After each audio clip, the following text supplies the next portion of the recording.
Hello and welcome back to the DJWW Auto Diagnostics YouTube channel. We need to have a tech talk about something that should be really simple and straightforward. I've got an indicator bulb that's failed. It's nothing spectacular. It's really not.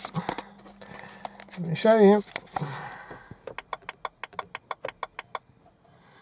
All it is the right indicator bulb that's failed. It's nothing to get excited about. Pops up a nice little warning message there, a warning message there. So you would think this should just be a really straightforward job of just replace the bulb and move on with life. Not the case. See you in a moment. You'll find out, and you'll find out why this is a lot more complicated than it should be. Okay, so we've got the bulb and the carrier out of the car. So far so good. Tools required to do this job. It's no more difficult than, and no more technical than just a humble, simple pound coin. Great stuff. You think, yeah, how much harder can it get? So, first off, this bulb has a silver coating. Secondly, you notice that when you look at the end of it, the pins are not opposite each other, so it's not just a normal 12 volt 21 watt indicator bulb. Far from it. So yeah, not so had a look at Euros, can't get these bulbs. Managed to get one from Halfords, which I believe is going to fit. First thing we'll obviously do, because we have had issues with this in the past, is actually check that check the bulb for continuity. Just put the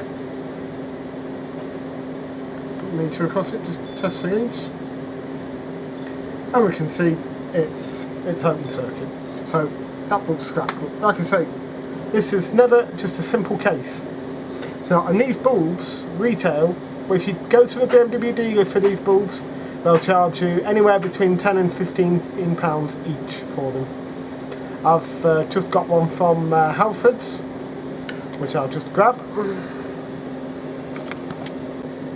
It's just 100 times more complicated than it needs to be.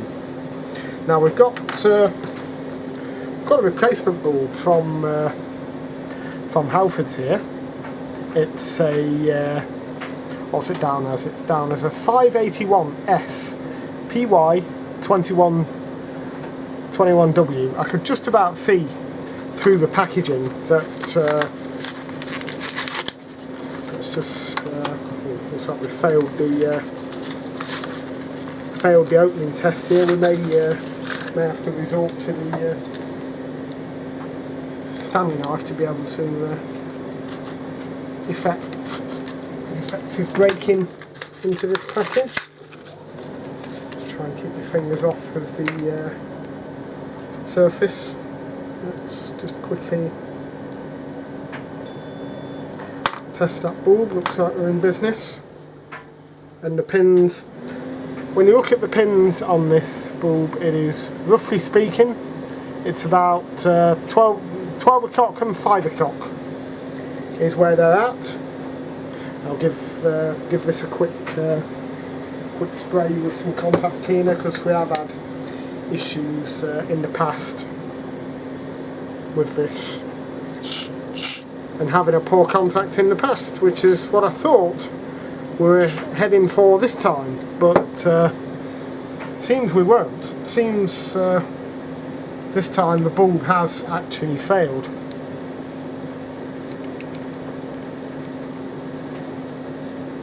Well, that's good news, the bulb's actually gone in. And if we just quickly pop the meter across the contacts here, hoping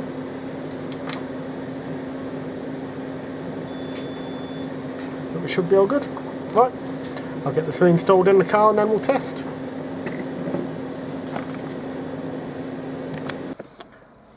Okay, so moment of truth.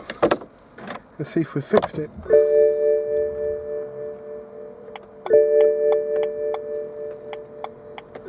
good so far. Let's go out and see if it's the same colour as the other side. Right, aesthetics. It's an important subject. Let's go and see.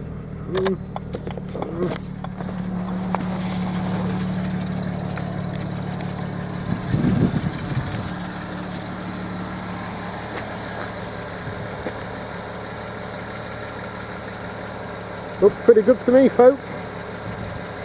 I think the next step is obviously with these lights, we're going to clean and polish them up at some point. That's a job for another day.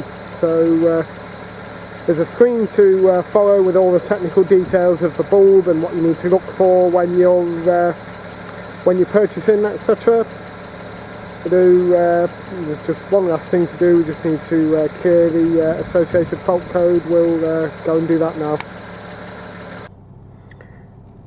Okay, so we're just going to fire Carly up now on the iPad, and hopefully we'll get this code cleared out of the FRM module.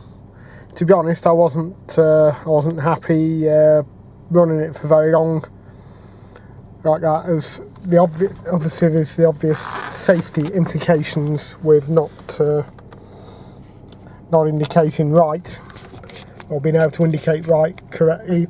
That's one thing. Let's just click on connect. Then there's the other thing. We know obviously this is a 2007 BMW E91 335i. Let's just click connect. I've got it's quite an old Carly adapter now. I've had it a few years. But do I rate it particularly highly? No, not really. But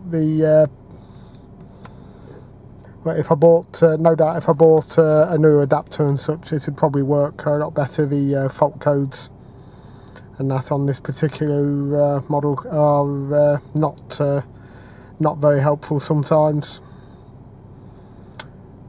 Okay, let's click on health. Let's have a look, check for issues. Now, we have had issues previously with the DSC module. We've also got an issue on this car with the one of the fuel pressure sensors. Again, not a big deal. It'll by any stretch of the imagination, but we'll clear these codes out. The other way to do this is with you can use ISTA or DIS V57. They are both available from my website. There are details can be found in the video description how to find that. We'll come back in a moment when the code scan's finished. Okay, so the code scan's complete. We've got one engine issue, which is an issue with the plausibility from one of the fuel pump pressure sensors. That fault's been there for a good few years. It's never caused any problems. It hasn't, so we'll clear that. It'll come back. So we've got footwell module, indicators, broken front right. So that fault is now cleared. And we've also got an issue where where it thinks there's a problem with the Bluetooth antenna, but the Bluetooth in the car works absolutely fine.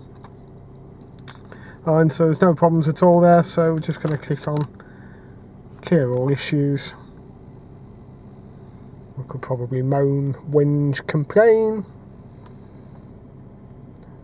about various things about that, but looks like we're all good. So I'm just going to quickly run the scan again, and we'll come back in a couple of minutes.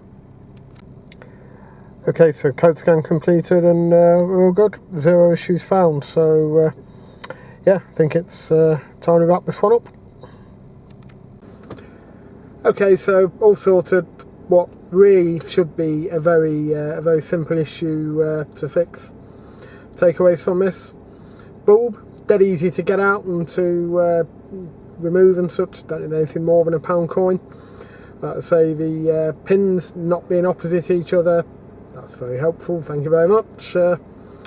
Also, the bulb being coloured silver and not orange just means that the bulb costs 4 times the price as to what a normal indicator bulb would cost. But anyhow, all fixed. Like I say, links in the description to software, cables, anything else you might need to clear fault codes like this, and all other BMW, not just BMW, but all other makes, models, and whatnot. So have a look at the website, and you might find something that's very useful to you. Anyway, I'm going to wrap this one up for now, and we'll see you in the next one. Take care. Bye for now.